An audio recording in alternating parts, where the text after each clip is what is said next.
Alrighty, and welcome back to Little Witch RP's, this is our actual play of D&D's, Dragonlance campaign, Shadow of the Dragon Queen.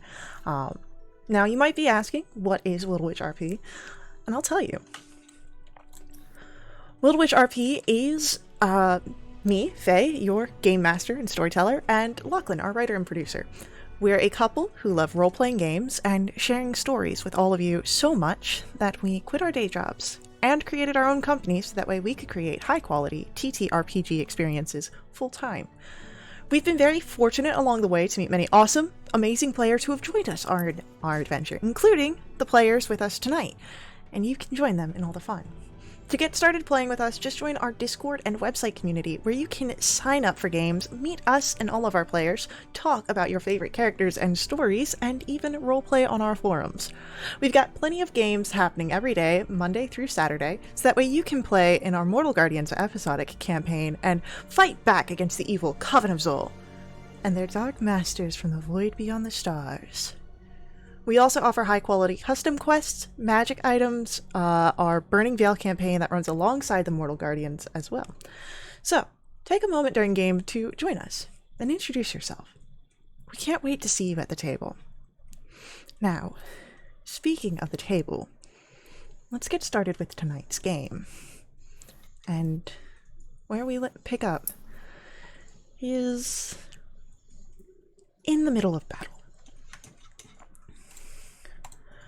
Our adventurers had made it to the village of Vogler and sent off their friend Aespen Greenshield. In the next day, after the funeral, they were invited to partake in the festivities of the Kingfisher Festival, which they did. You had many festival activities such as pie eating contests, a fishing contest, trinkets that were won, songs had, laughter shared, and plenty of merriments, which all culminated midday as you traveled out to the high hill just a bit north of the village of Vogler to reenact a battle. In fact, it's the very battle that made Vogler, that planted the seed into what it became today. And what you thought was going to be a fun time with a bit of challenge due to the mercenaries that stood as the opponents turned into a massacre.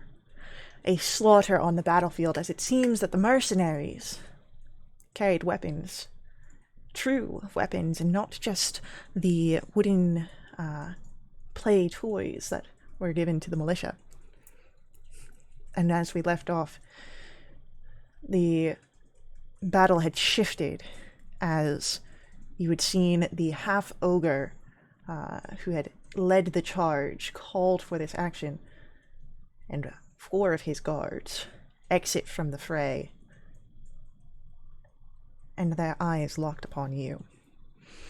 And as we come into this moment and dive into our session, let's get a round of initiatives, everybody. Okay.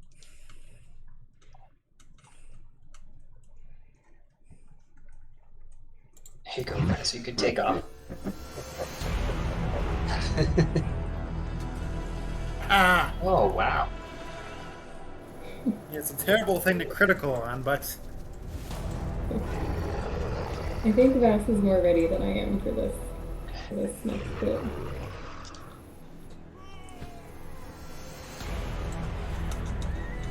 Alrighty, so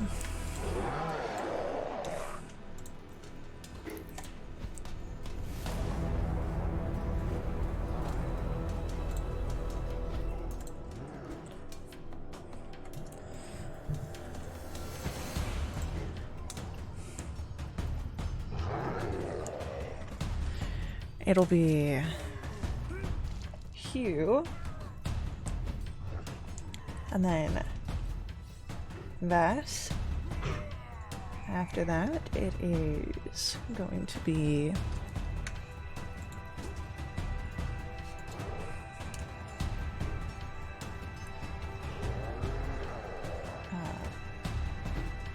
Garrett. Then Rhubarb. And then our bad guys. So, you are looking at the figures as they are upon their horses, and Hugh, you are the first to act in this moment now that Dragonlance has... Hugh's on first. Oh man. We can't break me this early in the session, okay? But you see that Dragonlance has emerged with his guards, and I would say are about maybe, let me look at the map that I had sent you guys last week.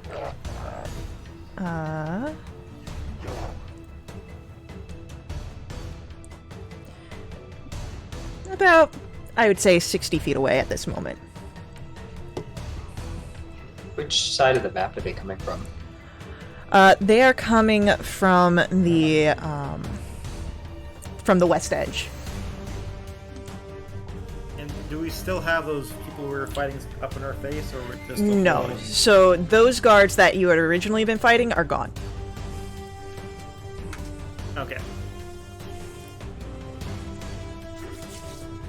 And since we did a re-initiative roll, did I have time to pick up my bow, or did I have to go run and grab it again?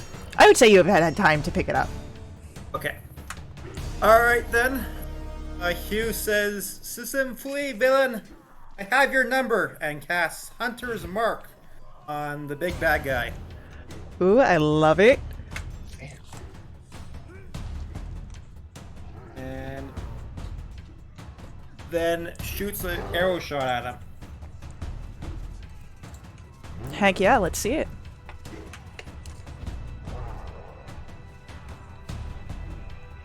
For 17 to hit. 17 most definitely hits. So 5 plus 9 damage.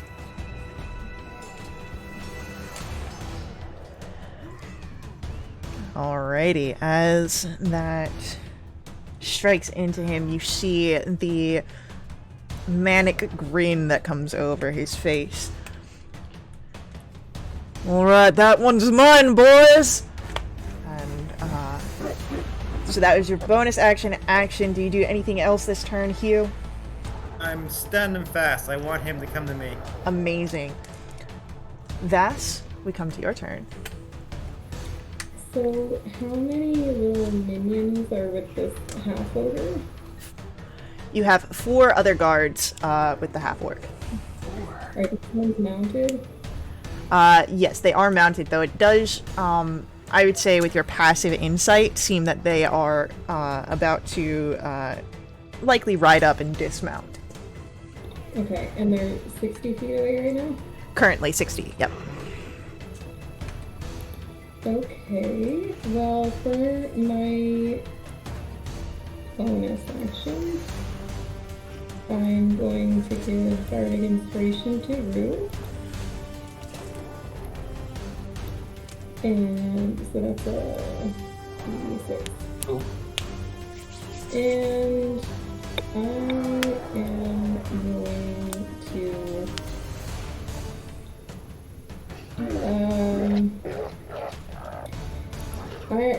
could I use Minor Illusion to make a small section of ground in front of these bad guys look like it's a hole and that they're about to like trip over or fall in? I would say that, yeah, you could definitely do that, as long as it's within the range. Well, it's going to be 30 feet away, so they're going to be coming up to it. So it'll be halfway between us and them. That'll look like there's like a little Yeah. trench or something. Yeah, no, definitely. So, with the minor illusion and the bardic inspiration, do you use your movement this turn? Potentially, is there anything for us to hide behind? Yeah, actually, so right now you're currently up near that tree. You can use, kind of like how Rue is in the tree, use the tree for cover, but you could also get behind the wall. That would provide partial cover for you. Yeah, he's gonna hide. He's gonna dive behind the wall. Yeah, easily. You dive behind the wall. Now, do you go like a full prone to give you full cover? Not full prone, no. Okay, then no worries. So then you will have partial cover as you move in and duck behind the wall. And as Vass does that, Jarrett will call out for Victoria to move to protect the militia that you had saved, as he is going to rush forward, and he is going to stand next to Hugh with his shield and spear, and is going to wait, readying an action for if these figures get close. And Rue, we come to you. Alright, Rue's chilling out up in the tree, pretty high distance. I think I'm going to use my bonus. I believe it's a bonus action to convert sorcery points to spell slots, right? Yes. Yes. So I'm gonna use my 2 points to recover one of my level 1 spell slots, so I have more to work with. And then let's see. So Hugh attacked the big one, huh? Yep, big boy. Kind of want to try and scare off or soften up some of these other ones. I want to use my Sacred Flame, where I can hit 2 people within 5 feet. If I hit the big one, can I hit one of his little cronies next to him too? Are they that close together? Yeah, there's one that is that close to him. Okay, so Sacred Flame's got 60-foot range, so that should be good. So I will call down the radiant light of one of the moons to cast a Sacred Flame on Big Bad and a crony. Heck yeah, we love to see it. That's deck save? DC 13 dex save, please. Alright, Dragonlance, our big guy, gets a 13. But his buddy only gets a 6. That will be 5 radiant damage on Buddy. He grits his teeth. You can see that it caused him pain, but now he's ready to rush in towards the fight. Do you do anything else, Rue? I'm still liking this tree. Debating whether to try and climb even higher in the tree. I've got some other tricks up my sleeve, so I might actually move down back to the first level I climbed to the first time, which would probably have been like 5 to 10 feet up in the air. Yeah, it's about a 5.5 foot off the ground, the first level, so you can descend down to be there easily. Alright. Then it is going to be Dragonlance and his goons as they rush forward. Dragonlance taking the lead. You see that as he rides his warhorse, as it comes up to your minor illusion vest, he kicks this thing so that it causes the jump and leaps over the side. It seems that he does believe your minor illusion. As he rides the horse, skids to a stop just in front of Hugh and dismounts in that same moment, and swings his battle axe down. Okay. Now I can use a reaction to block if it's certain to hit. That is an 18 to strike. Well, it's gonna bounce off my shield anyway. So as your shield catches it, I always enjoy a good fight. The guards come rushing forward, and as the two guards that are in the direct path of the hole, their horses come upon it. You hear the rearing as the horses rise up, tossing their riders. They're going to use their action to continue on foot to get there. The other two, just on the edge of it, aren't bothered and will ride up. And they're going to take their spears and throw them at... one is going to throw it at Rhubarb. So Rue, you've got this incoming.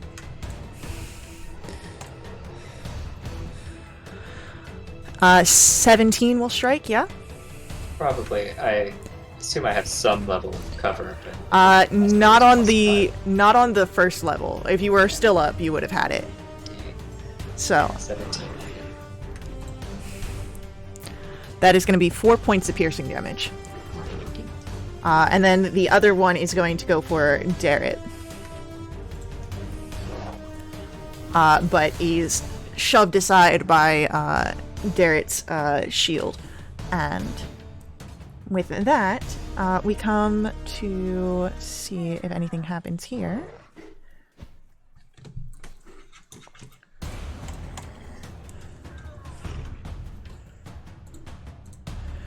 So, and as there is a volley of arrows that comes from the fray, but it does not strike anywhere close to you all. But you do have some of the horses rearing, whinnying, and running amok upon the battlefield. As Hugh, we come back to your turn. All right. I tell this guy, you look as an adequate a warrior as you are a horseman, and strike out with my S-stock. And miss. So as you're trying to strike at him, he brings his blade up, and you hear the metallic clash, this clang, and he just... It is a leering look that he sends to you. Anything with your bonus action this turn? Nope. Nothing useful I can do with that. Alright, no worries. It is Vass, once more your turn. So, did any of the riders that got tossed, are they prone? No, so they use their action to pick themselves up and continue walking, so they're about 20 feet away from where you guys are currently standing. Okay. Vass is going to take out his dagger and throw it at one of those things. Love it. So, range is 20 feet, so they're just in range. A 14, unfortunately, will not strike as the goon brings out his own shield, readying it and catching the dagger.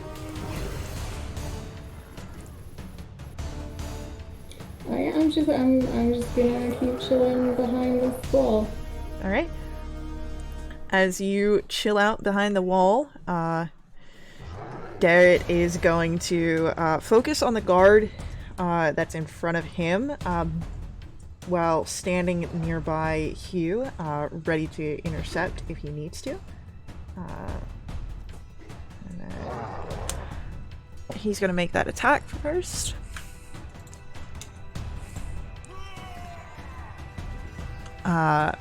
Which does not strike.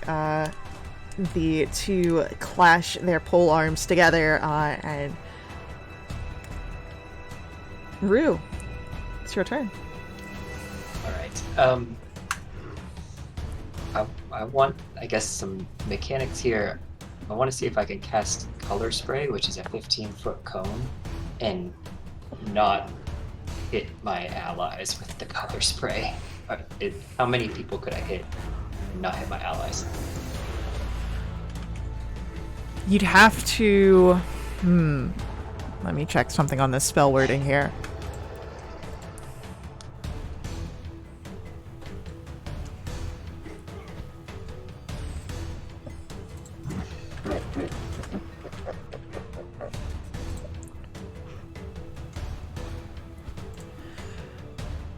Okay, so the way that this cone works, it's not like it's flat. Because you have a lot of your enemies are in close combat with your companions, there's not a way that you could really aim it. However, if you move to the farthest end of your branch, right, and you drop down, you would be able to hit the two riders that were behind before they can get up to you. Interesting. Do I want to try and do that, or do I want to try and do something else? So it would be dropping down to the ground. You would be dropping down to the ground, but the way that it works is because the tree is on top of a hill. You would cover more distance by moving to the edge of the tree and dropping than climbing down the tree and moving. I see. I don't know if I want to put myself in the thick of the fray when there's still 5 combatants out there. So let's reconsider dropping down to that first level, because it made me exposed. It made me take a spear shot. I'll scamper back up to the next level up, and I will cast another Ray of Sickness at the big bad that's attacking Hugh. Heck yeah, go for it. It's like a thickening lance of green energy. 15 to hit. Do I have to declare Bardic Inspiration before I know if it hits? Or no? Yes. You do Bardic Inspiration after you roll, but before you know the results. Okay, I'm gonna apply my Bardic just in case. I don't know what his is. So that's a 19 to hit. 19 definitely hits Dragonlance. And that is 10 Oof. poison damage. Oops, I meant to click the damage type. 10 poison damage. And I think he needs to make a Constitution save if he's still alive. He is still up, and let's get that con save. It says DC 13. He gets a 10. So he is poisoned, Oof. I think, until the end of my next turn. So he's disadvantaged on his attacks. You can see the grimace upon his face, Hugh, as the energy strikes into him. And well, he seems to be struggling to hold on to his battle axe. He's still going for it, so he's going to take his strike down upon you, Hugh. Okay. And with disadvantage, that is a 20. Okay. I swing at my sword and I parry. Alright, as you bring your sword quickly to your defense, there is again that clang as you're able to press against your strength against his in this battle, and you do not take damage.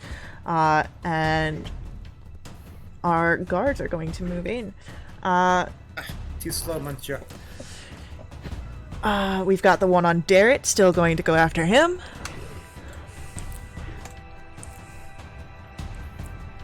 And we'll get past his shield with this strike.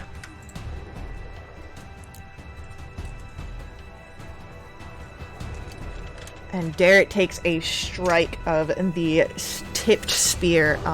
The one that had gone for Rue is going to leave his spear and make his way over to where he saw Vass throw his dagger.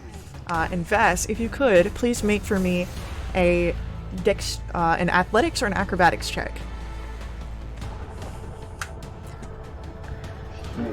Okay, well, we all know it's not going to be athletics. Oof. You are tackled as this man gets a grapple upon you. Alright, I've got a whammy one over here. and he calls out to his companions. The one that has your dagger making its way over. But for them to get over the wall takes all of their action movement in this moment. And Hugh. Alright. Hugh attempts to turn his parry into a right post. Oh! Oh no! Terrible. So, unfortunately, as you're trying to change the momentum of the battle, your footing's just not quite where you need it to be, and the strike does not hit. Anything else? Nope. Alright. Vass, you're in a grapple. Oh no. Yeah, I'm kind of in the middle of a struggle snuggle here. Is there the guy with my dagger? Is he like standing right over top of me? Essentially, yeah. I'm not sure if this is doable, but would I be able to send a thunder wave like up at them to try and get the guy tackling me off, as well as the other guy like pushed away? Yeah, 100% would be able to. You kind of maneuver yourself enough that you can get them in the right positioning for this, and it is what, a con save? It is, yes, a con save, and the DC is 13. So the guy on you fails. Fantastic. The guy that has your dagger fails. Whew. Loving this for them. But the last one is caught and stays his ground. But Dagger Dude falls. He drops to the ground. You're broken free out of your grapple.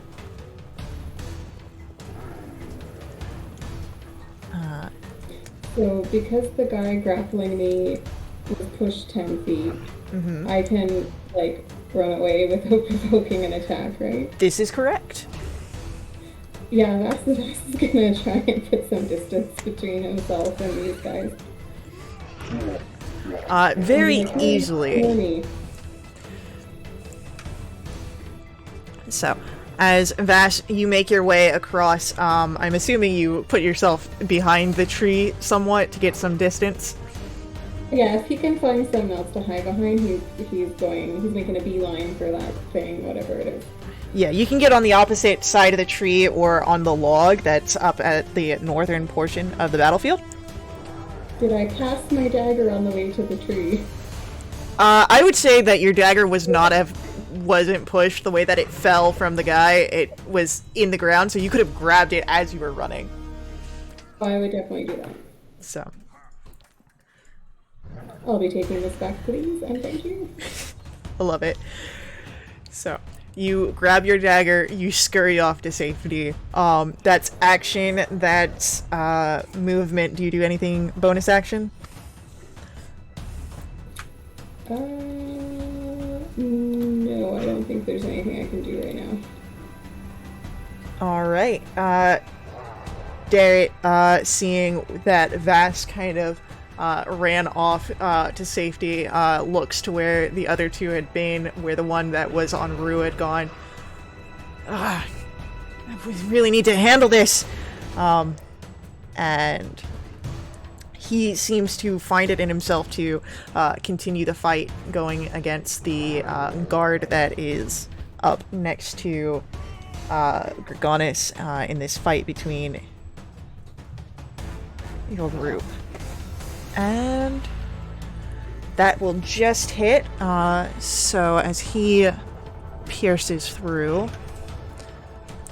max damage. Unfortunately, he does not have the metal-tipped spear. He's got the wooden padded ones. But hey, damage is damage. It's just bludgeoning. Rue. Yes. What would you like to do on your turn? That's a good question. Did Vass take one of them down or just knock them off? I don't know. Vass, would you be pulling any of your punches? Absolutely not. So one of them is completely down out of the fight. He is lying still on the ground in a broken heap from where he fell. Wow. Dirty. Are there any that are right next to each other, 5 feet apart, that I can hit you with my Sacred Flame again? Big boy Dragonlance in front of Hugh, and his buddy that is fighting Darrett. Let's help out our friends, get a 2-for-1, and call down some more radiant moonlight with the Sacred Flame. DC 13 dex save. Alright, so Darrett's buddy gets a 19. Dragonlance gets a 9. Alright. We will be taking 4 more radiant damage. Alright, so, with that, Darrett's buddy goes down. And then, Dragonlance is looking real hurt.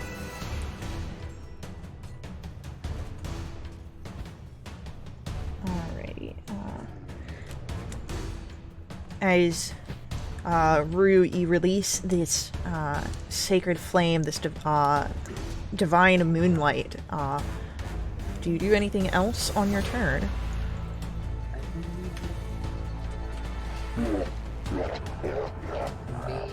Let's see. So Fast is kind of hiding behind the tree, right? Yes. Can I make my way around to that side of the tree and start climbing down toward Vass? Easily. I don't know if I have enough movement to get all the way down or not. I mean, I would say you could. If you just, like, drop down at the last one, that falling doesn't cost you movement. Okay. Yeah, so I would shimmy my way around and down, hop down, have my dagger out, ready to help protect Vass, because it looks like he's scrambling. It's just the danger daggers. I love it. As Rue, you stand down next to Vass. Vass, you knew Rue was in the tree, but it's still a little shocking when all of a sudden you have a gnome just drop down next to you. But it is going to be Dragonlance and his goons go. I love that we started calling them goons. It's the best.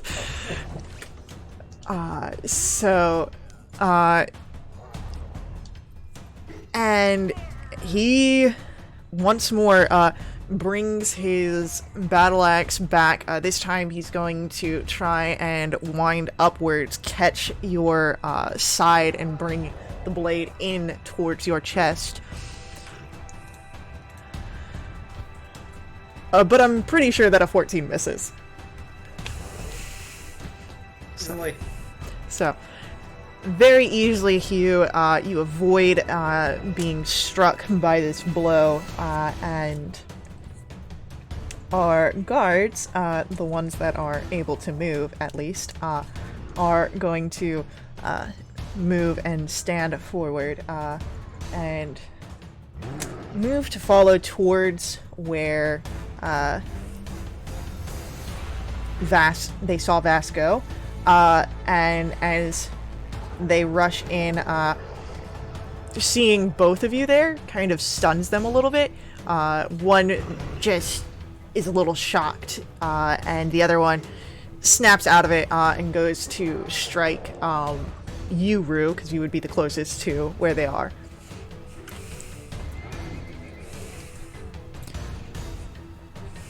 And I'm pretty sure that an 11 will miss you.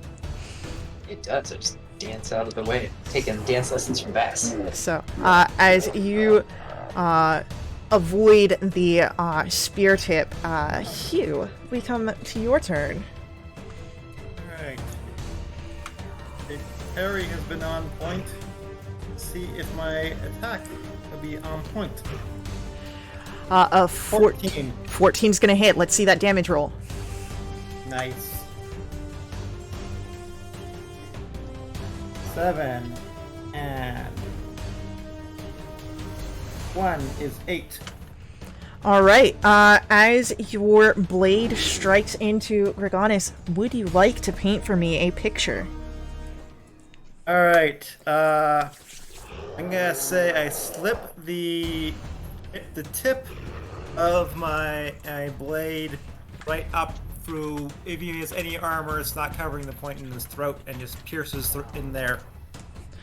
Yeah, very easily. The armor that Dragonlance wears definitely doesn't cover the soft flesh, and as your blade cuts through, you can feel where the body instinctively tries to breathe but ends up choking on the intrusion, and as you remove the spout of blood that comes out as the body drops heavily to the ground in the middle of this battle. It's quiet now. And Vass, it is your go, and you've got 2 guards on this side of the tree. Are either of those guards the one that had tackled me? Yeah, one of them is. It's the one that went to try and stab Rue. Okay, well, that's 2 strikes against you, sir. So he has his dagger in one hand and he draws his rapier and goes to attack with that against that guy because he's got it coming.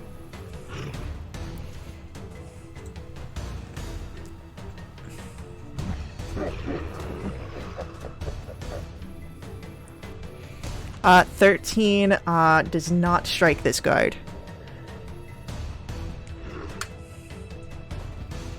Am I able to use my bonus action to do an offhand attack with my dagger, or do I need dual weapon fighting for that? Let me double check something on rapier real quick. It's finesse. It needs to be light for the Okay, 2 so weapon. Yeah. That's right. Light and finesse. Okay. That's it for Vass. All right. So as that happens, Derek, looking over to Hugh with a nod. Good work. We still gotta help the others, and he's going to turn from this portion of the tree, rush around to where Vass and Rue are, and is going to move up on the guard that he's stunned, and position himself for an easy accessible flank if anyone wishes to take it, as he goes for a strike.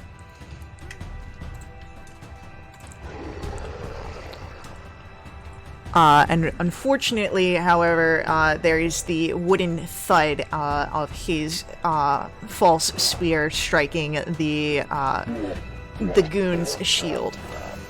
And Rue, it's your go. So there was one on me, and then Vass came up and was also attacking that one. Yes. Can I move into a flank with Vass then, You can move into a flank with Vass. without triggering opportunity attack, right? Right, because you're in the same melee space. Shimmy around him. Mhm. Plus I'm small, I could probably go right through his space. I always like that visual, so.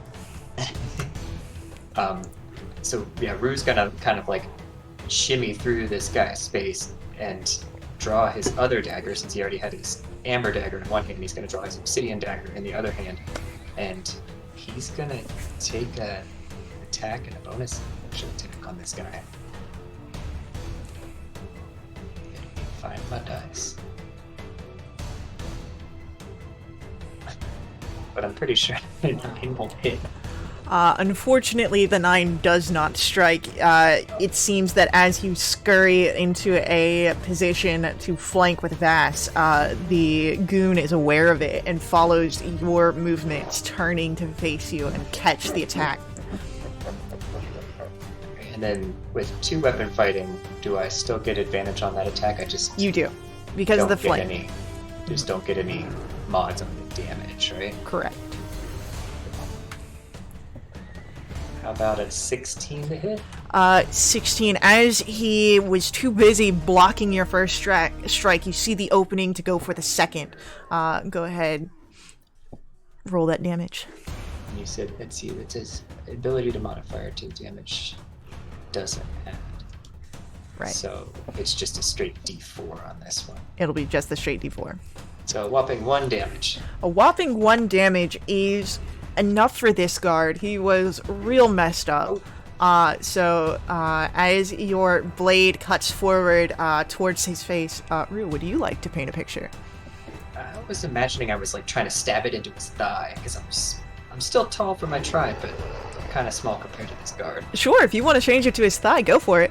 Maybe like right in the joint where the hip bone meets the femur, and just tries to like, you know, make it so this guy can't move anymore. As you do so, your blade cuts in, the body drops to the ground, and there is a thud as it hits the roots of the tree and goes limp.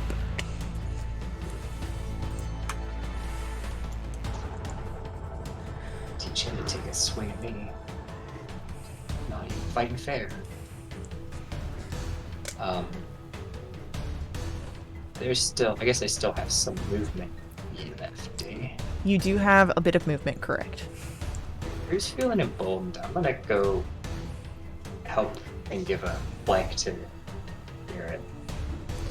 Alright, you go and close on Darrett's flank, and the goon that is between the two of you now seems torn between who he's going to strike at.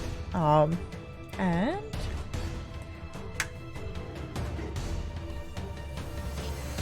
he's going to turn towards you, Rue, trying to throw off your companion, and as he turns swiftly, taking a stab down. 13 to hit? Yeah, that'll hit. Oof, that's minimum damage. You're looking at 2 points of piercing damage. As the blade, as the spear point comes down, and Hugh. All right.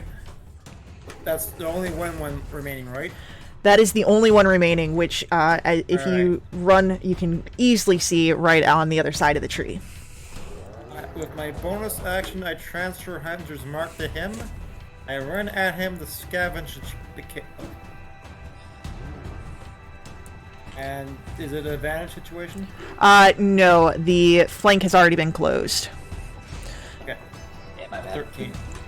13, you see, as his face turns, he sees you out of the corner of his eye and brings up the spear to block the attack just in time. There's a small nick of blood, but not enough to be any true damage.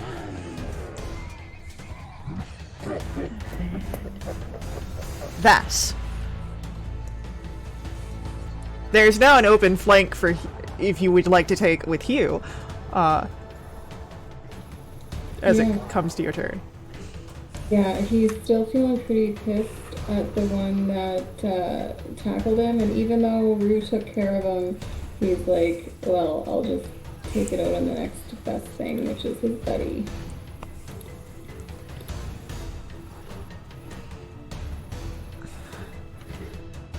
That's definitely going to hit. Lovely. Alright, 4 points of damage. Your blade sinks in and you hear the grunt of pain, but he's still on his feet. Vass would have cheered for Rue when he felt the other one, and if he had any inspiration left to give, he definitely would have given it to Rue at that moment, but sadly he does not. So he attempts a high five instead. I will say a high five is easily accomplished in this moment.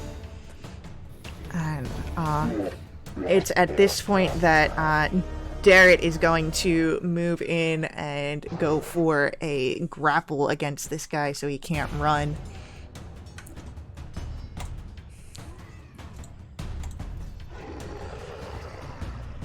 And while he does leverage the training spear, trying to utilize it as a tool to hold in place, this goon is a little bit too quick, ducks out of the way, which opens a moment for Rue. It's your turn. What would you like to do here?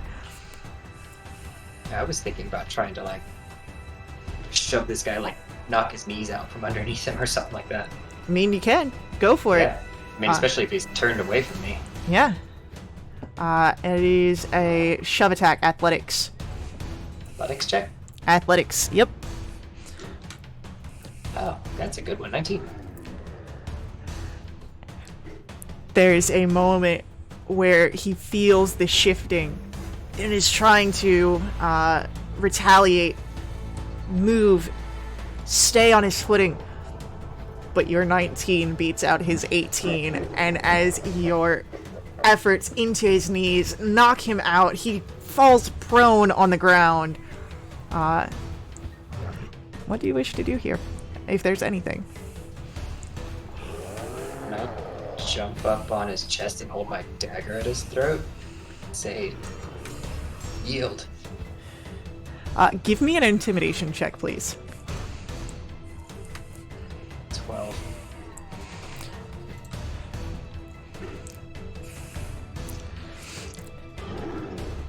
His spear drops. I will say at this point, you all are able to hear and notice as the other mercenary figures begin to flee the battlefield. And as you are no longer bound by initiative, you are able to look around and you see Cudgel Ironsmile, the dwarf that you had met, who is the head of this mercenary company. Her face, a mix of horrified and anger as she stands alongside Mayor Raven, Becklin, and several burly spectators. You can see that they have taken some damage, have been part of the fighting, but they begin to rush off those that tried to stay fighting after Dragonlance had fallen. And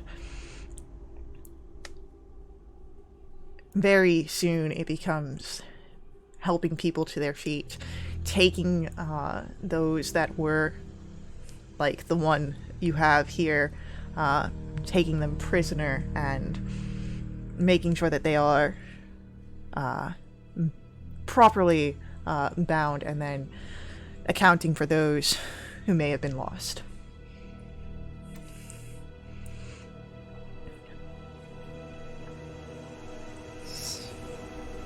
So, what do you do? I think that was more than a reenactment. It seemed like the real thing. Go to take a look at Dragonlance's corpse.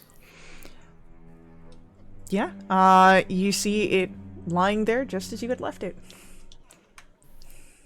Is there anything interesting about his equipment, or does he have anything on him that's suggestive or anything? Go ahead, give me an investigation check to loot.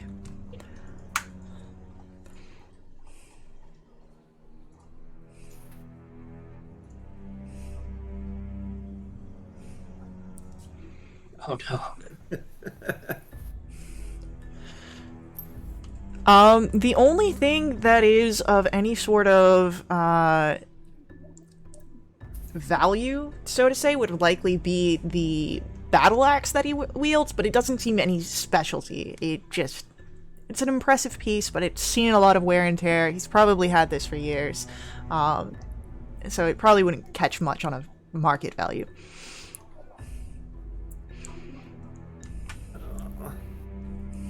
Hugh has such a good perception score, he doesn't really think to investigate things. Never learned how.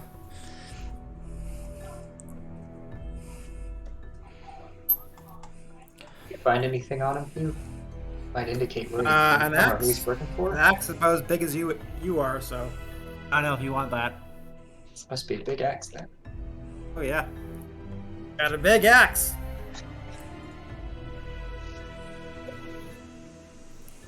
How far away are like the mayor and Cudgel and stuff? It is, since you are no longer bound by initiative and it's the aftermath, easily enough you could close that distance, but they're very much, kind of spread out now that the rest of the mercenaries have scattered, trying to, figure out, who here is, you know, who here is just wounded and who here is lost. So, what would you be wanting to do? I was gonna see if we could see if they had any like insight into what happened there. Especially Cudgel. Roll an insight check then.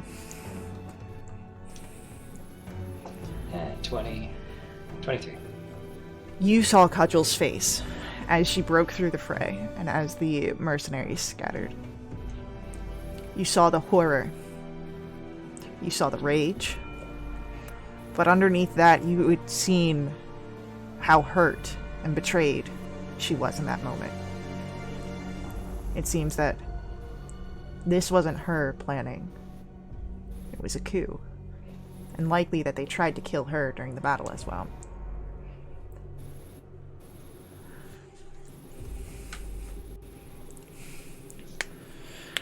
Fair enough. As you are looking over that, coming over to your group, is Mayor Raven. Her face grim. And thank you. Thank you for defending the people of Vogler. If you weren't here, I fear that things may have been worse. Do not think that your work is thankless. I will do what I can to reward you, but for now, I must make sure that the wounded are treated and that we get the rest of Vogler's people back to the village safely.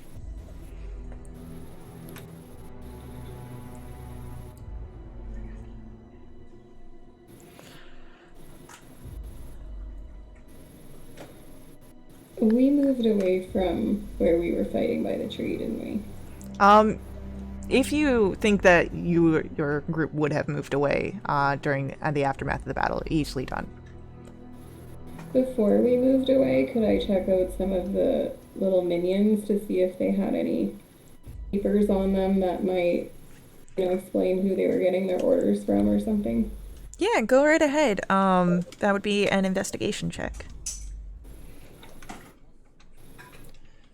17. 17. You're not seeing any sort of papers upon them. You know that something has to have gone here, but perhaps, as you are aware, you have at least one of the mercenaries bound and can be interrogated once you get back to the town. You can see in the distance where Cudgel, Iron Smile, livid. This, from the stories you've heard from Ispin, this mercenary is typically unflappable. She is shaking one of her own wounded mercenaries, one of the ones that turned on the battlefield, and you can hear where she demands for answers.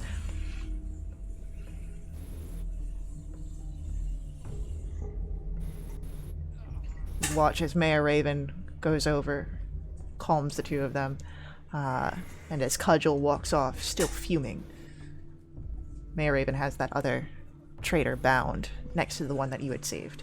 Or spared, really.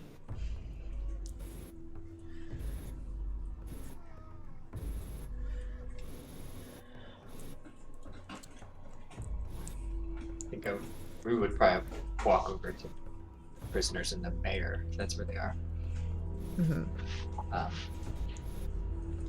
I guess, was I able to overhear, like, did the prisoner say anything back to Cudgel that we could hear?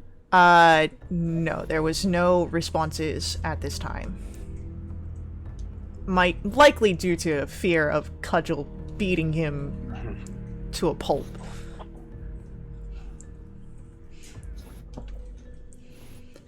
Did you say that we could interrogate them, like, back in the city rather than doing it right out here in the field? Yeah, that's what Mayor Raven is suggesting, is that we can handle the information gathering. They'll still be here. They're bound, and you've got volunteers that are watching them. Right now is to find those that are able to be helped and to help them save the people of Vogler. Actually, that makes sense. Is there any way we can, like, go around the battlefield and, like, check bodies and see if there's people that we can, like, stabilize if they're still kind of alive? Yeah, as you move around, most of the people here are lost. But you do find there's a few that are able to be saved, you think. Anyone who wants to can roll for me a medicine check to see if you can stabilize.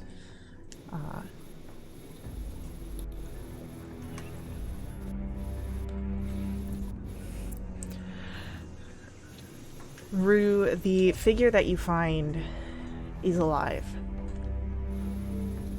But by the time that you're able to apply your aid, too far gone. The best that you can do is provide some comfort in his last moments. Vass, you are struggling with the figure that you found. His wounds, they seem great, and as you are trying your best, you get him to a stable position. But you don't know how long your effects will keep him here for. And with a shaking and bloodied hand, he puts one over top of yours. Thank you. I was so close. I saw darkness. How can I thank you? No thanks are necessary. I'll make sure no one forgets what happened here today and what you did. As this figure nods, you can see he's one of the older volunteers of the militia. He's probably got kids, grandkids, and he reaches up and takes a locket from his neck. You can hear the chain snap as he places it in your hand. This belonged to my wife, and it has always brought me good luck. Keep it. Let it bring you good luck. Vass is a little bit speechless at this. He's very touched, and he nods.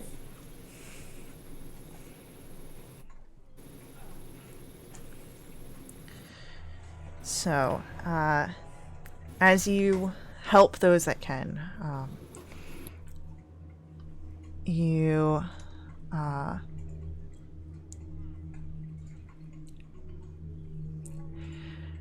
save those that you can and make the trek back to Vogler. As you begin your efforts to move those who were spectators here, you hear Mayor Raven and Becklin urge everyone to return. That way, a proper response can be organized.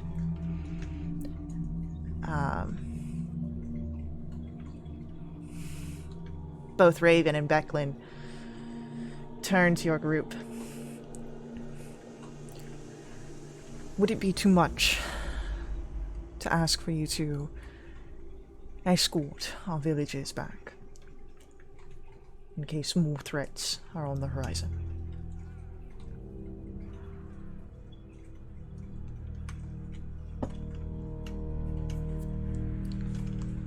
That seems appropriate. Strength in numbers, right? Mm-hmm. I think we're all a little worse for wear right now. It's an exposed position. Still we're safe in town.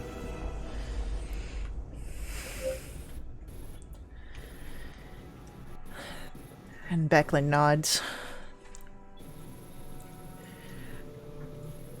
Anyone who is able-bodied warrior moves into a position of escort around those that are not so inclined for fighting.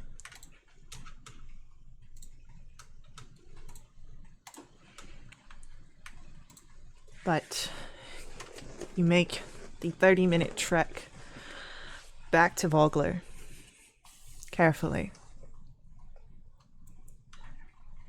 And while you are wary, the somber return trip is uneventful.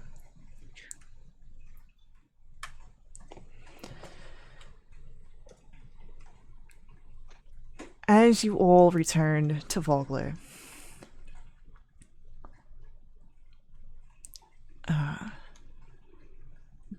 the Kingfisher's levity is quickly abandoned. Worried locals seek refuge or mill about the village circle, uncertain how to help. Darrett and those that are capable begin to tend to the wounded. But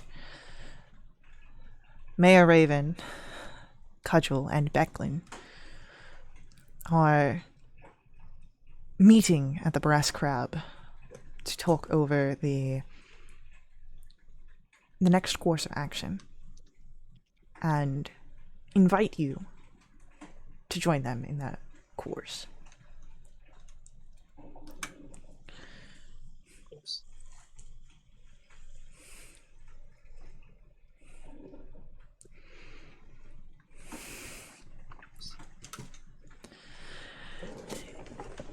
Entering in to the Brass Crab, you see the common room is prepared for a night of celebration.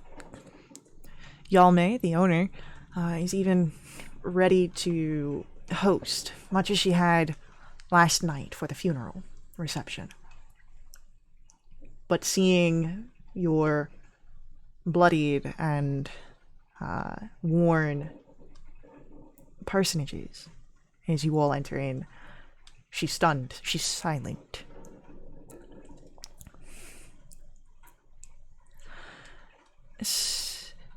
Raven, the mayor, who speaks as you all settle in.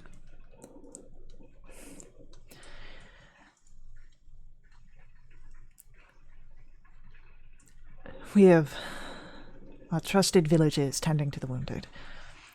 And as soon as everyone is stable, those same people will be recovering the bodies of the massacred at High Hill.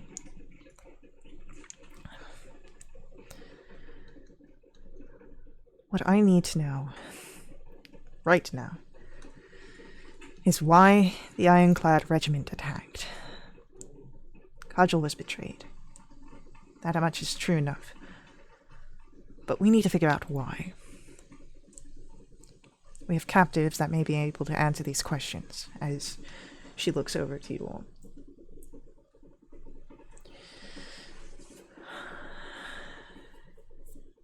We also have to consider that the mercenaries that fled, if they will continue to be a danger to Vogler and hers.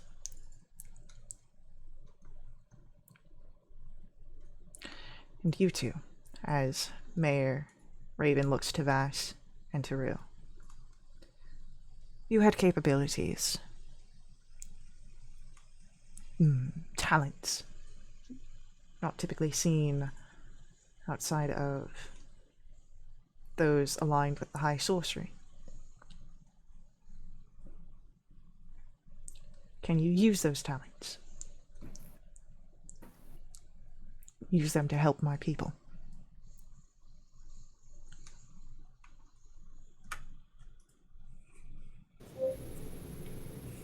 I mean, I gotta rest first. But Technicalities, Vass. yes. I think Rue would lean toward the mayor and say something effective like, I do typically reserve using these abilities to protect my own people, so I probably could use them to protect your people as well. I don't like to show off, so to speak, the skills, but worried that they'll draw too much attention. But this does seem to be a bit of a extenuating circumstance that we're in here. Kind of nods his head.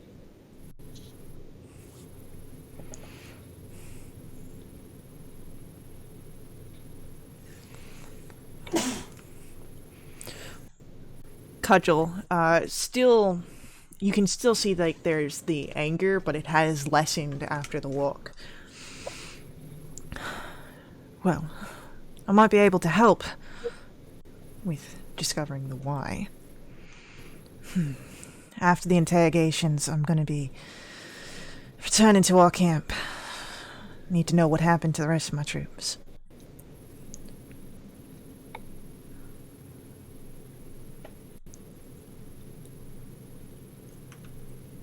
So this wasn't all of your troops?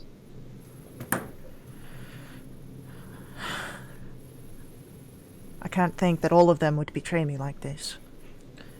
It was a good number of them out there, but some people, you just know that they're loyal.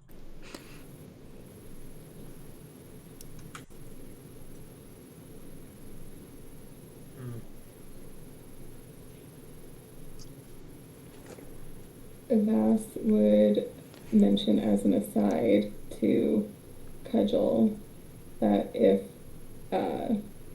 she needs any help intimidating any of the prisoners during the interrogations, that he'd be happy to help, because, I mean, for being honest, don't I look the part?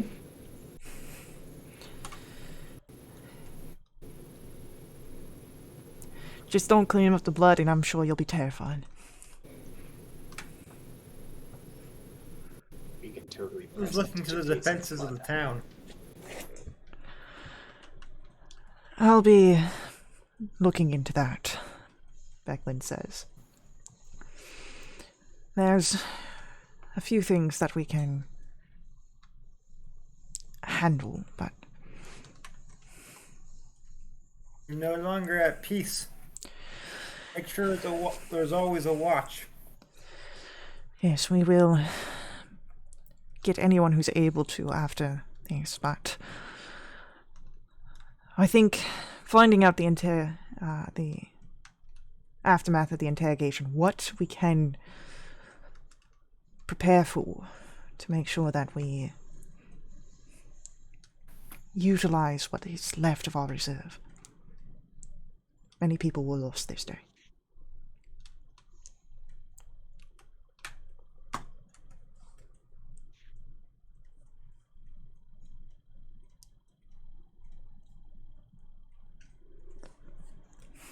Sorry for the losses of your tribe, or your town.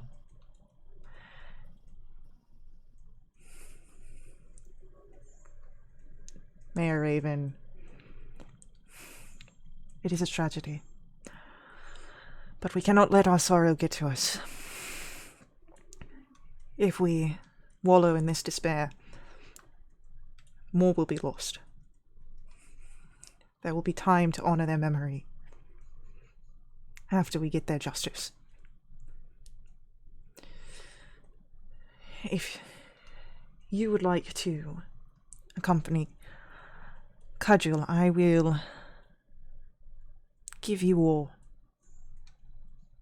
the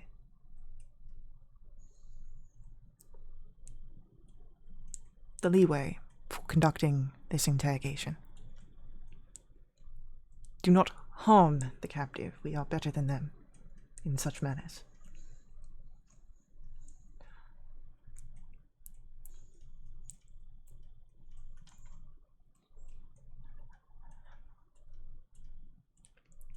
I will start preparations with Becklin for what is to come.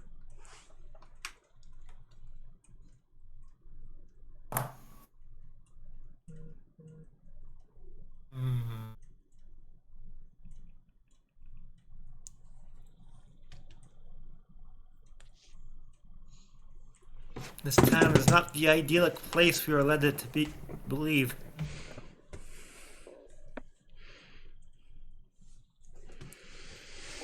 Certainly taken a twist.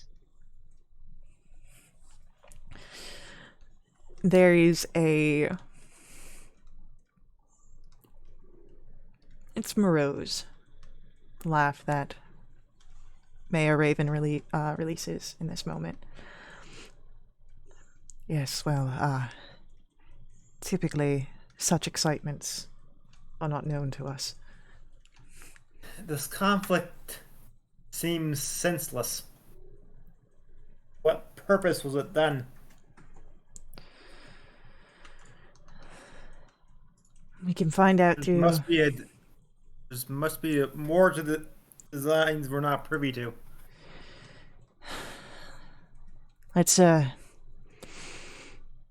Let's head out to the interrogation. See what we can Cudgel. You can see the anger build up. She kicks the table and mutters, Yes, mon ami Vas. You're most intimidating.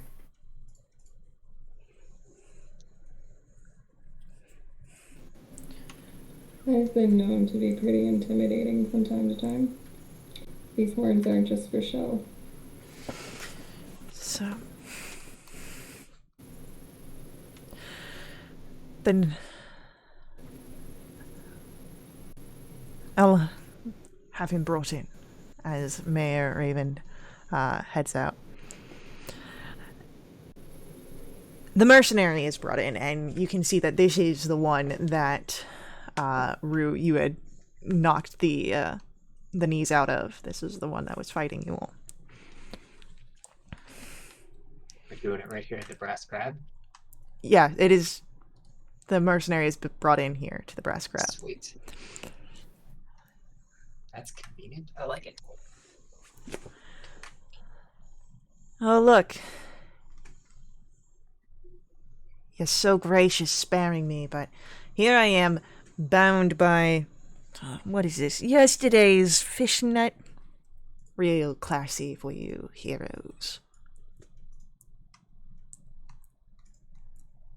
Classy to strike at a bunch of innocents back there.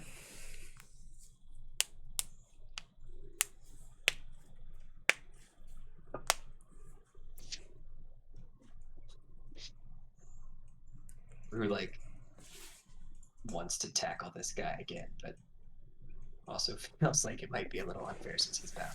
And Vas would say, helpful.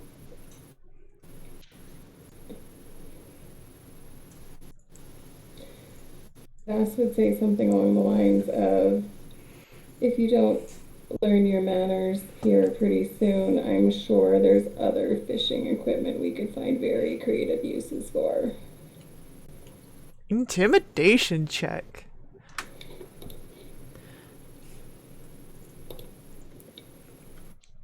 Sweet little Faz. Wow.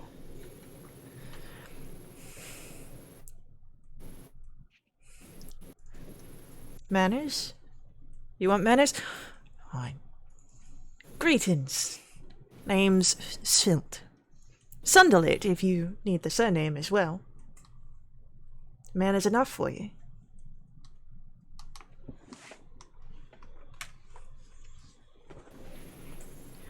I would say, however, Vass, as you see this, as he responds with this snark, there's a bit of fear underlying. You might be able to leverage more against him if you're trying to get specific answers.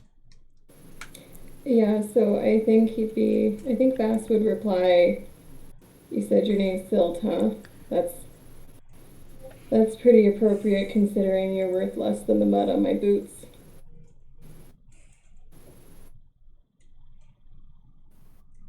And then he'd probably use minor illusion to, like, make flames appear behind him or something. Intimidation, and I'll say with advantage for use of the spell.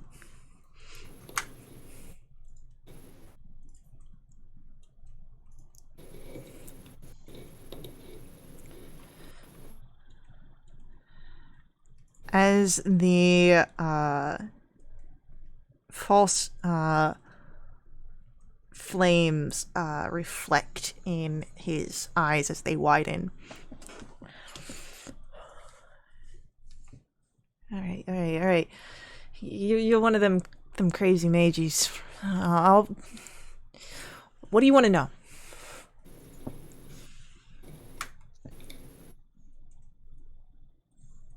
Number one, I'm not a mage. I won't address the crazy part, though. Because you don't want to find out if that's true or not.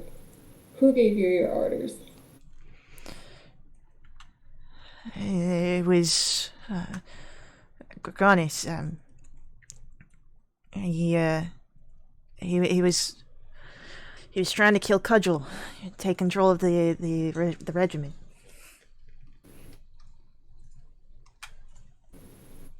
He came up with this idea himself. He didn't get orders from someone else.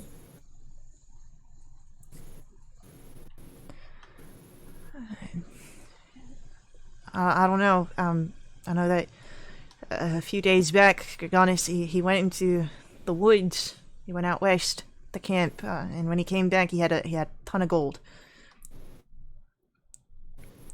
I don't know who gave him the gold, but he used that gold for those that were loyal to him. Hired them out to go behind Cudgel and attack Vogler during the re-enactment. And then afterwards, there was going to be a raid on Vogler.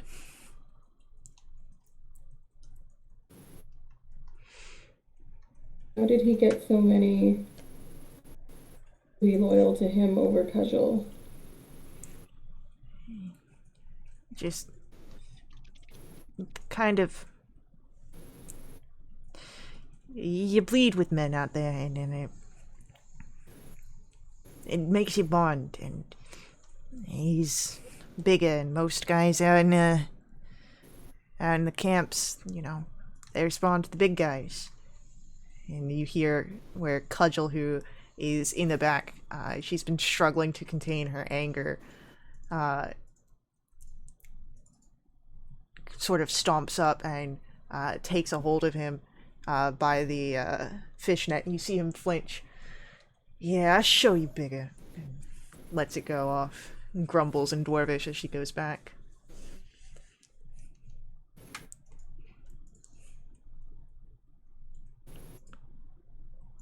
How long have you been planning this? Ooh. A few days since, at least that's since we got paid. He gave us the gold. I don't know if Dragonlance has been thinking about this longer, but I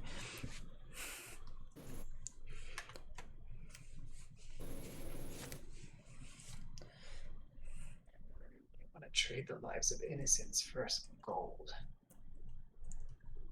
Shallow.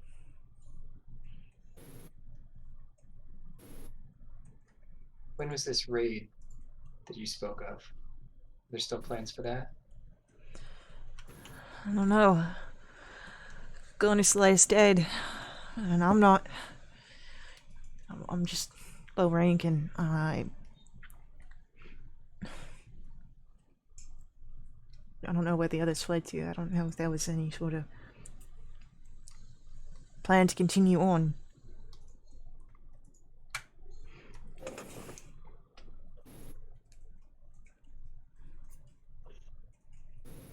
I tell if he's. Does that seem truthful? Can I insight check that? I hate asking for insight checks. Yeah, no, this is how you get. This is what an insight check is for. Is like, see if he's showing signs of deceit, picking up the vibes.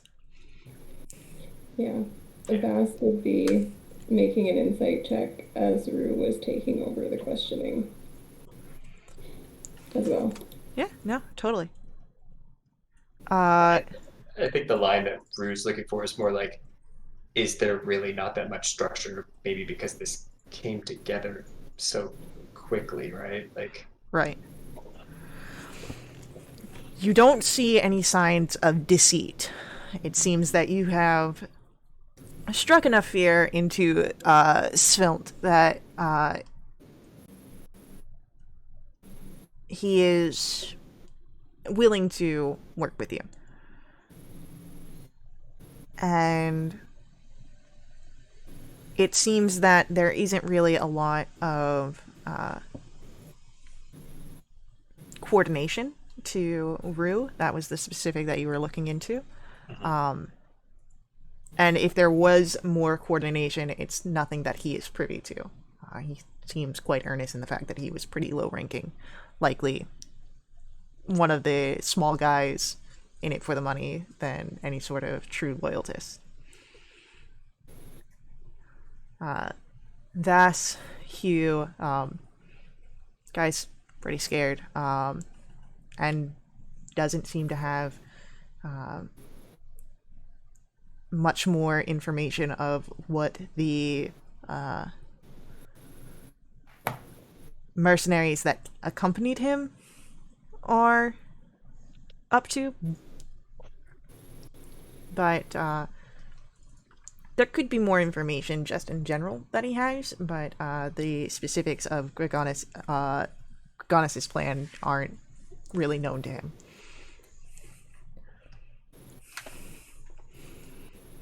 Where did you come from? Where's your basing area? We got a camp just outside of Vogler, and I mean, a few people stayed there, JF, and I'm thinking that those that stayed, those the ones loyal to Cudgel. So. And where did you come from before that? Nowhere. They just assembled at the camp nearby? Nowhere. We go where we're needed. We're a mercenary band. We go where the jobs are. And where was your previous job? Out south. We came northerly up here. I mean, we traveled all the way. Cudgel had a friend that was Espen Greenshield. She led us here for his funeral and his last wishes.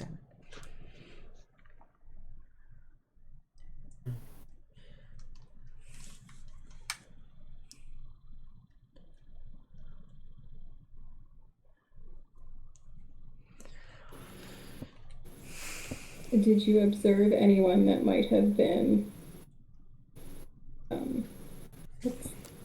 the half ogre? I know it starts with G. I can't remember how to say it. Anyone that might have been his second in command. I mean, he kind of kept to himself, really. There were a few people that he that he knew was loyal to him, but Gorgonis was he was secretive. He didn't want anyone stabbing him in the back. Likely because he was stabbing Cudgel in the back, didn't want the same thing happening to him. Well, that didn't work out too well for him, did it? You just kind of see, like, the nervous gulp.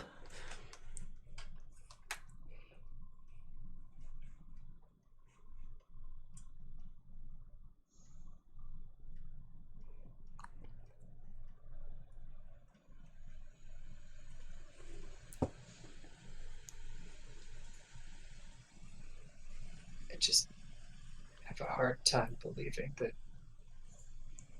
someone didn't hire Gorgonis for all of this, right? That it wasn't just his idea. There's motivation there. Someone's got to have it out for either Vogler or someone here in Vogler. He said that there was a meeting out west from camp. Maybe there's some stuff that's there. Yeah. Cudgel. Did he give you instructions on anyone in particular to kill, or was it Cudgel that you were all after? Gorgonis just said to kill Cudgel so he could take over the Ironclad Regiment. So how did kill this one person specifically turn into, let's just murder a whole bunch of innocents that are defenseless? I don't see how that leap of logic makes any sense.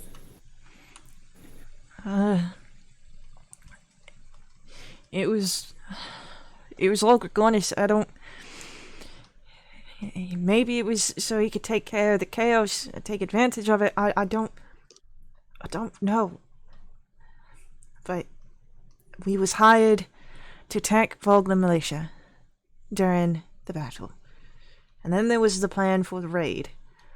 But Gorgonis is dead. The rest are scattered.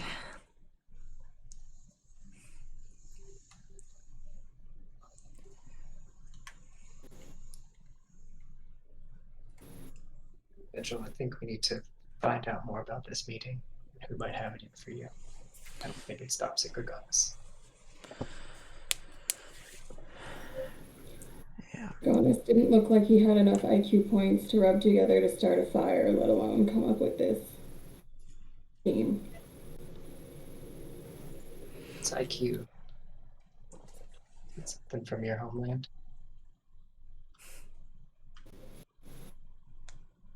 Sure. As Cudgel nods. I don't think we're getting more out of this one.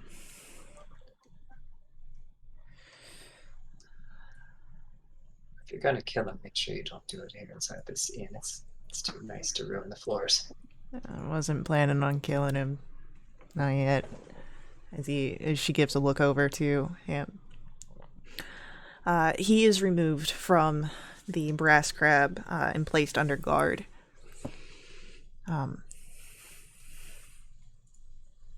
It's not long after this that Cudgel is preparing to head out.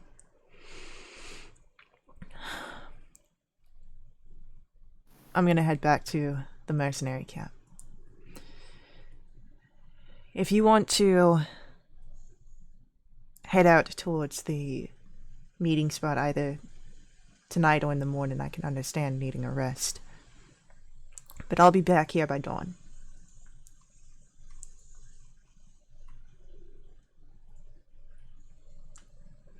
I'll be up at moonset.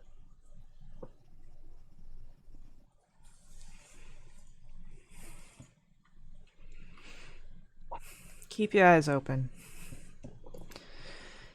Just because Gorgonis didn't look smart. He'd have, he was good in battle. Tactical mind. If a raid is still coming, just be aware. And Cudgel sets out.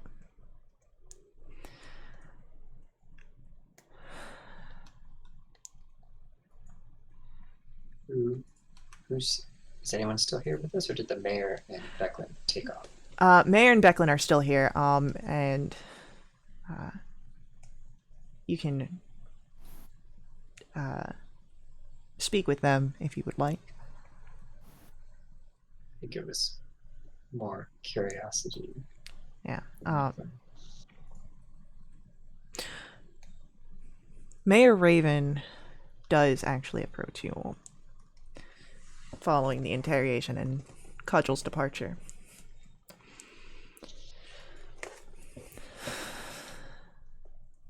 Dragonlance is meeting in the woods west of town.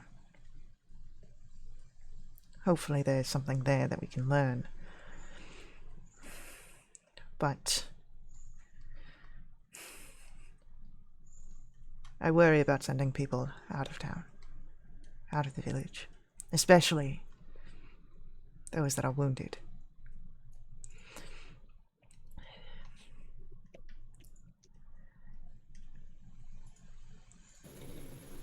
If all the able-bodied people go to the meeting place west of here, who's left to protect Vogler?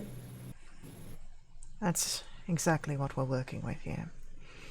As much as I wish to learn more, well, it may have to wait until morning before I can send anyone.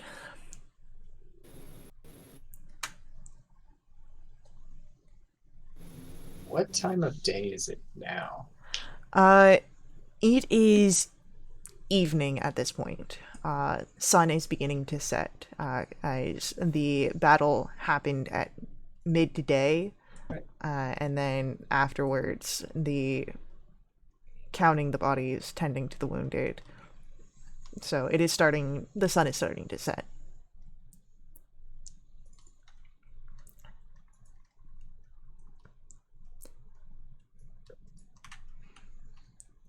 If you're thinking of like timing, if you take a long rest now and sleep for the full and rest for the full 8 hours, you'd be up about maybe an hour before dawn.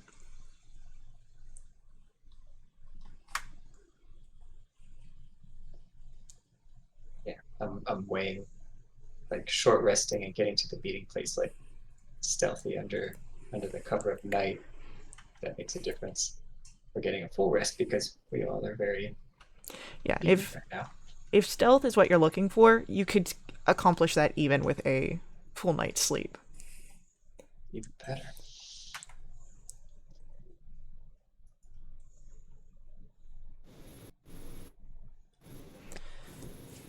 Knowing how slow Vass is to get going in the morning, I think he'd probably go lay down as quickly as possible so that he's up and ready to go when everyone else is. Easily done. So, Hugh is rests uneasily. He is troubled by all this. Doesn't make sense to him. Violence he understands, but he doesn't understand the purpose behind this. very understandable for causing a troubled sleep.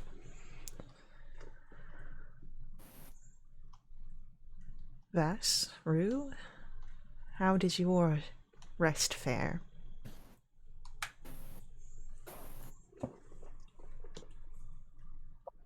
I guess this is like a slightly procedural question. Do we have rooms at the Brass Crown? Yeah, you had rooms. It's included as part of you coming in for the funeral. Would it be possible for me to go sleep in the tree in the middle of town instead? I don't think anyone would fault you that. Just want to be in nature. I think that would make Rue rest a little easier. Vass would respond that he's pretty tired, so he doesn't think falling asleep is going to be an issue, but he can't say whether or not he's going to have a very consistent rest. He's disgusted.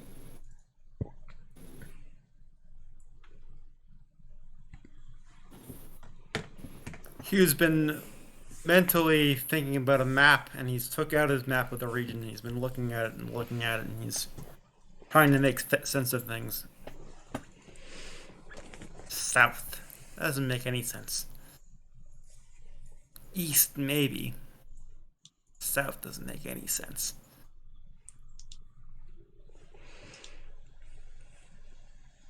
So, puzzling over this, resting in your tree under moonlight as the hours slip away and fingers finding the chain of a broken locket, each of you are able to complete a long rest. And you do gain level 3. Nice. So no rush in applying those changes, but just so that way you are aware.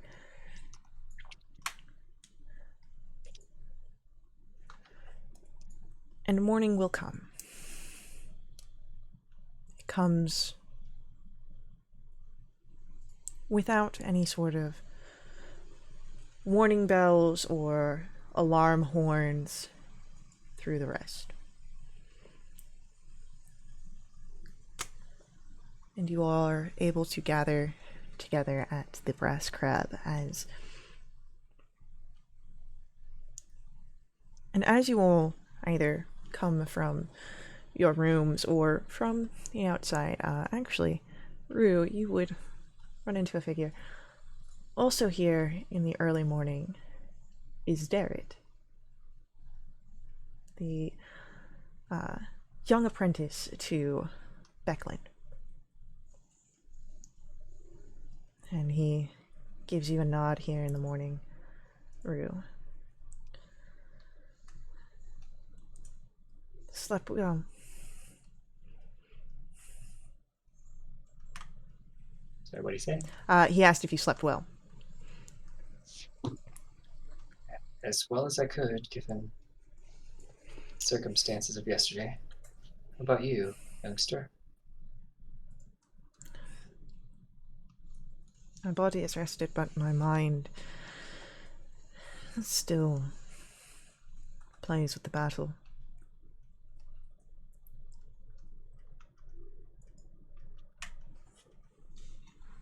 As it will for many years to come.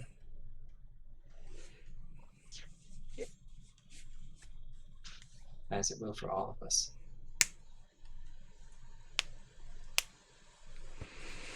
You showed some good valor in that battle, though. Appreciate the aid and the protection.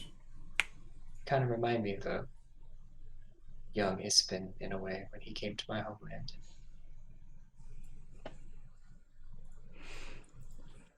Maybe I'll become a hero, like the stories.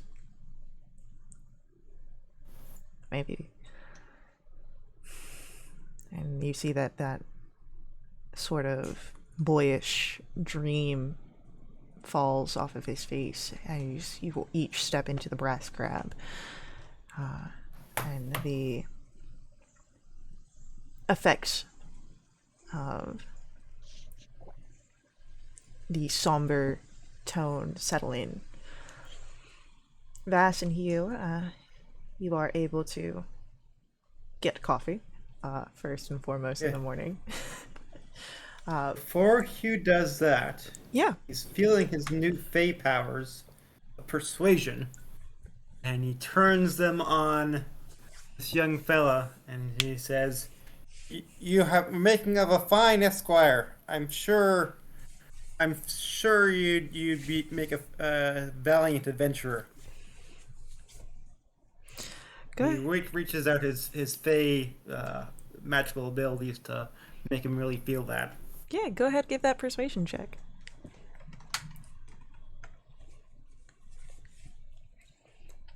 Oh, Oh I no! am having terrible rolls all day. You see that your words do reach Darrett, but it's just struggling to overpower the sort of somber situation in this moment. But his eyes convey that he appreciates the words that you tell him.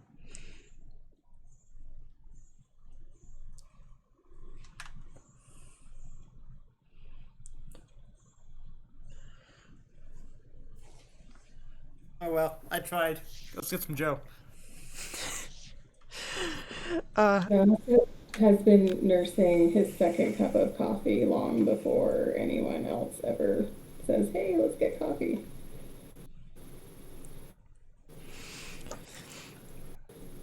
As you all gather forth,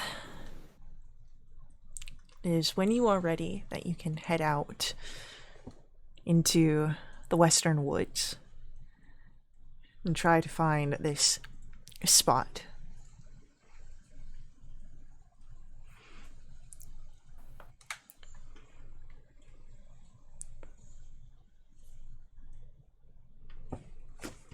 Is Cudgel here and coming with us?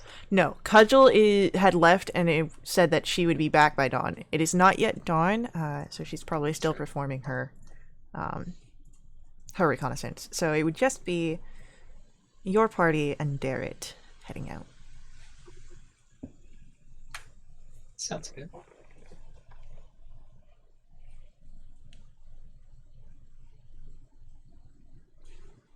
I'm like imagining Darrett like carrying a whole like bunch of coffee for Vass. I don't know why. We bring the decanter of boundless coffee into Dragonlance just for Bass. The Darrett of boundless coffee. Right? So. Eyes for Beckley and coffee for Vass. He's just got something for everyone. To be fair, those pies were shared amongst everyone. Even though someone picked out all the bacon. Hey, it happens. It's alright. You are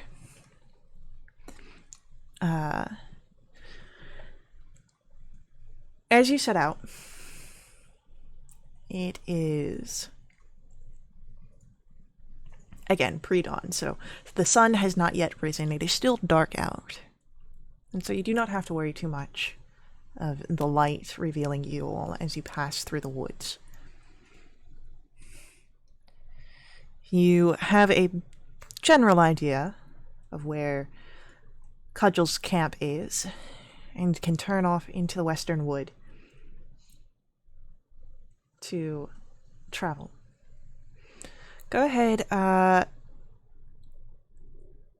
let us roll for a survival check as you pass through.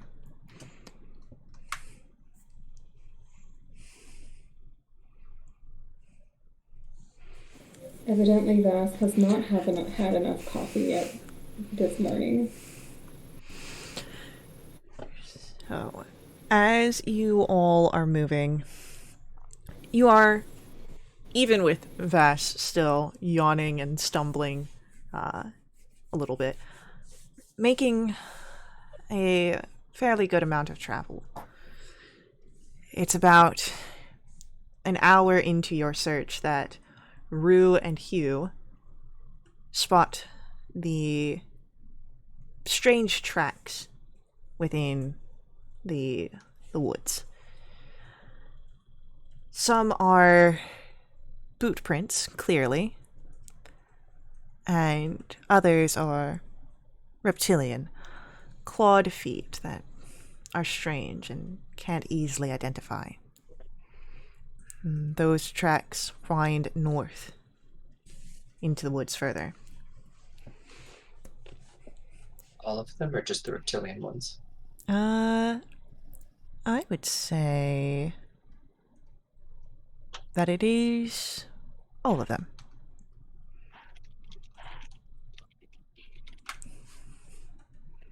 Rue would point the tracks out to Vass. Vass seems like he's composing a song in his head or something like that. Hey, we got to immortalize those that we lost yesterday. I'm doing important work over here. They can't be immortalized if you trip over yourself and fall dead. Do you have so little faith in me that you think I'm gonna kick the bucket just by tripping over like a log? Your head is in the clouds instead of the trees. Rue nods in agreement with Hugh.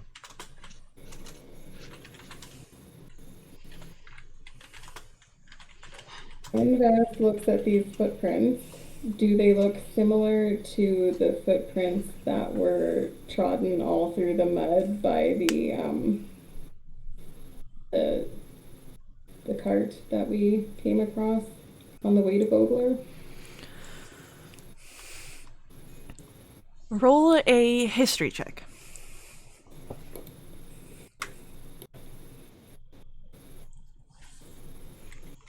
They're similar, yeah.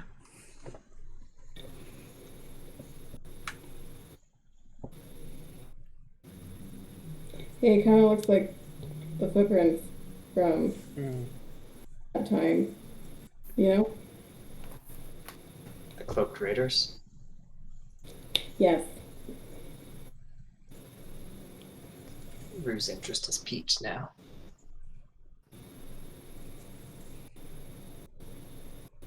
I know there's some meeting places to the west, but it seems like following these footprints might be a better trail.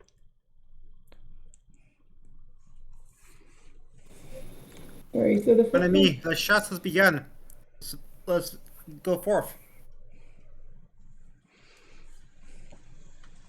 Carefully. If we find something, we don't want to spook it or alert it. Then why don't we have stealth rolls as you guys progress forward following these trails?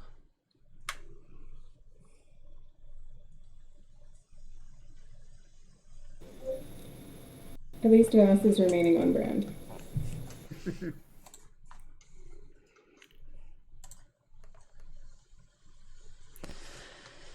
So, dawn has approached by this time, which helps keep the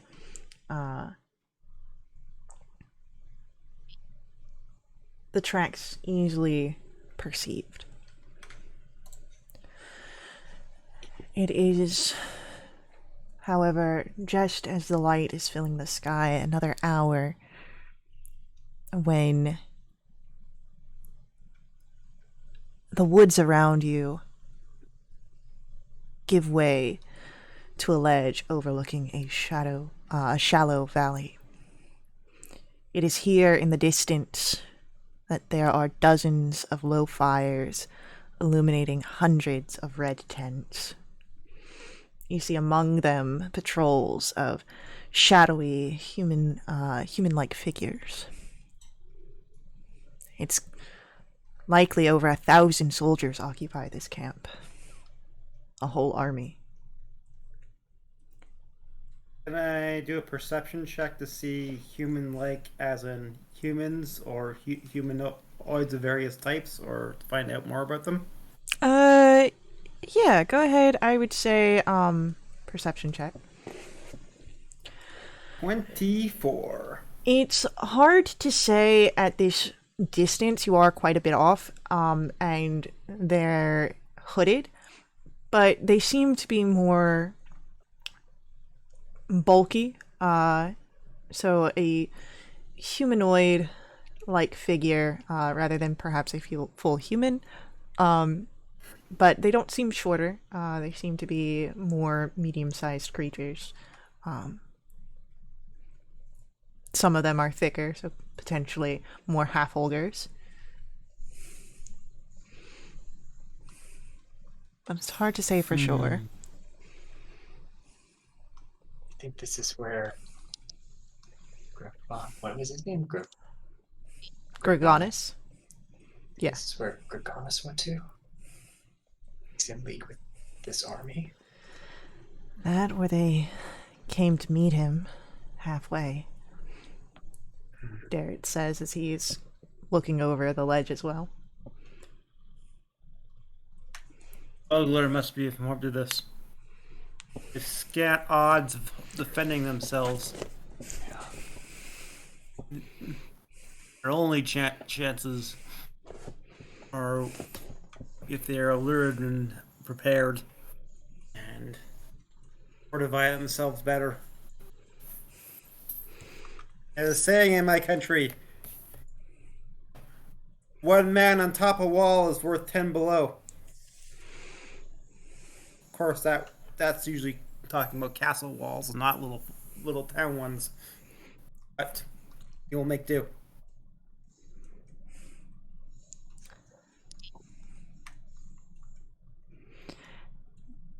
Darrett seems inspired by the words, but perhaps maybe not taking them fully, but his spirits do seem a bit lifted.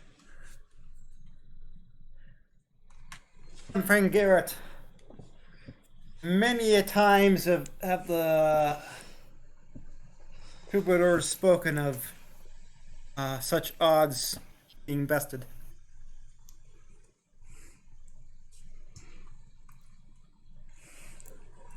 Perhaps. The fight first begins in your mind.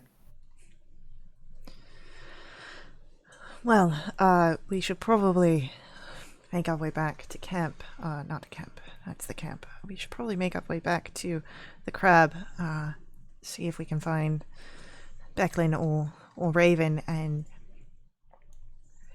we need to alert. We need to alert leadership. Yes, Certainly. town must be victualized and fortified. Yeah, Rue agrees with Darrett. There's nothing that we can do here, not against an army of thousands or thousands. Even molester sentries would alert them that they've been detected.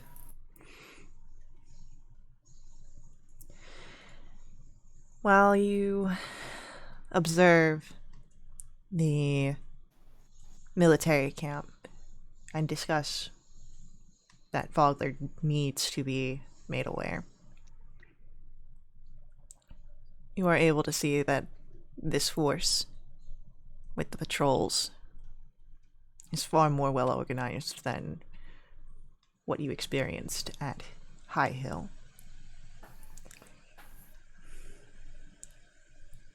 Whatever plans you make, it seems that this is a true tactical battle ahead, with such an enemy just miles north of the village.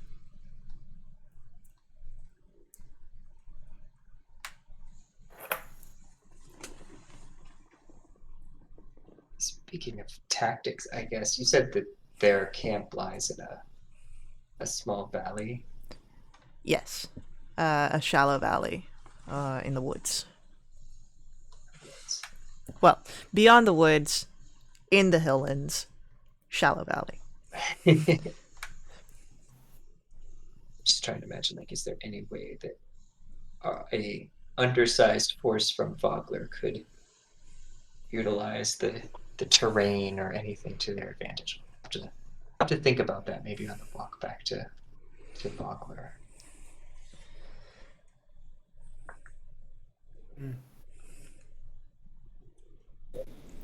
That camp If they is had half the size, that'd be a valiant idea.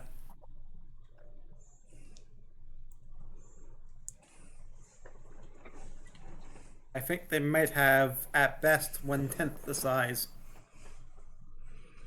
Would make it foolish.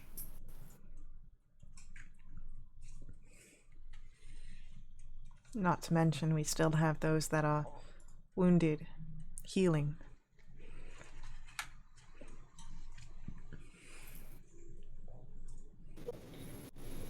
This is Can't be to the disturbing. north, yes. Oh, yes, we must get all the food within the walls and hope that it will outlast them.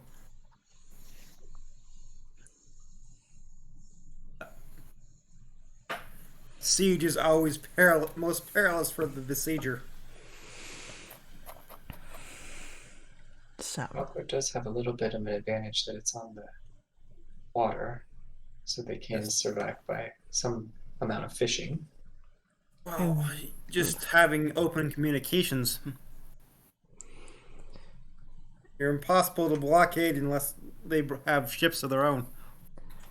that's what I was just about to think. If they've got a means of travel upon water. But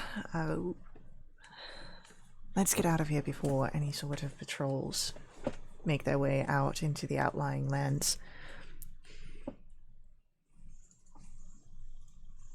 Yep, Rue's in agreement with that. Mm-hmm. So, Swiftly. Every hour is one more hour of preparation. with an attempt to move quickly, I will say, why don't we roll athletics checks?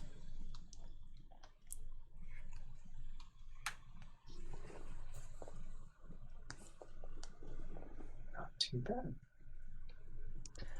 Not too bad at all. Since you're not attempting to search the grounds further, you have found the trail and aren't devoting energies to investigations, you, with your brisk pace, are able to cut off about 30 minutes of what was the 2-hour travel to where you had spotted the army. It is mid-morning, just about, when you are returning. And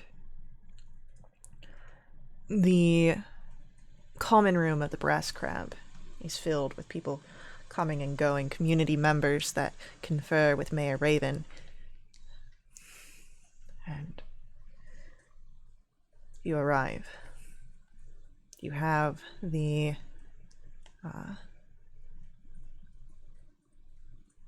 information that Mayor Raven was expressing that she was eager to learn of last night, and her eyes meet yours across the open room of the Brass Crab. And she waves you forward to come speak with her with what you may have found.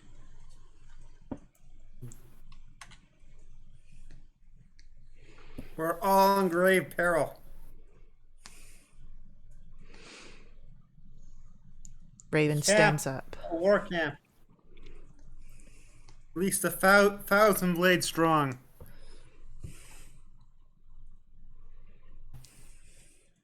Keep the barricade and fortify your walls. And send word as quickly as possible to whatever aid you can find.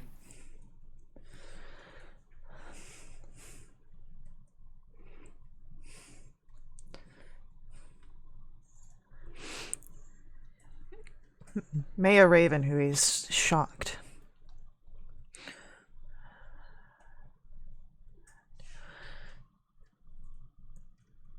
We could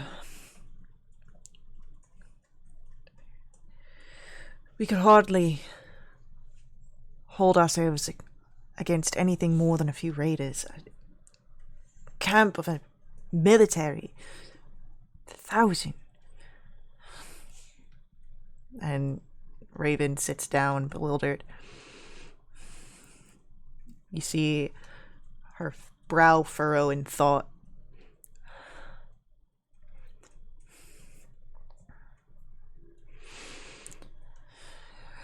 We could attempt Is trying to either- barricade. Either make your stand here, or can you make for Calaman? If it comes to it, we can.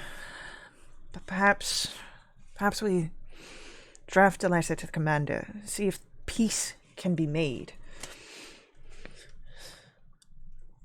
Well, even if peace can be made, your negotiating position is much stronger if your defenses are prepared.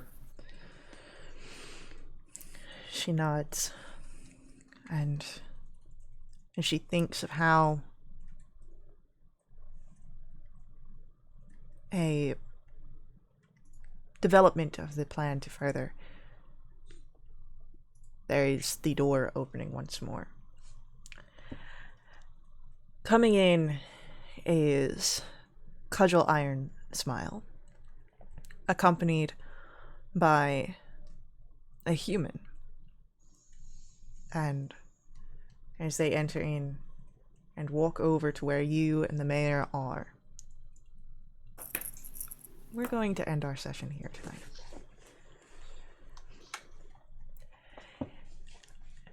When we pick up next week, there's lots to learn about what came from Cudgel's report, and we will see how Vogler plans and responds to the information of the military camp.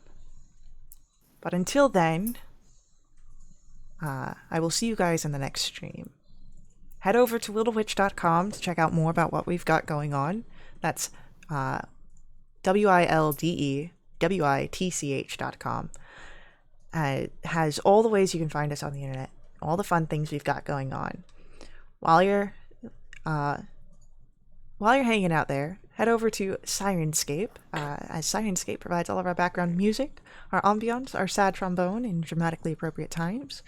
Heading to Sirenscape.com, you can check out all the things that they can do for you and your table. And as always, may the ever-burning light forever guide your steps. Laters.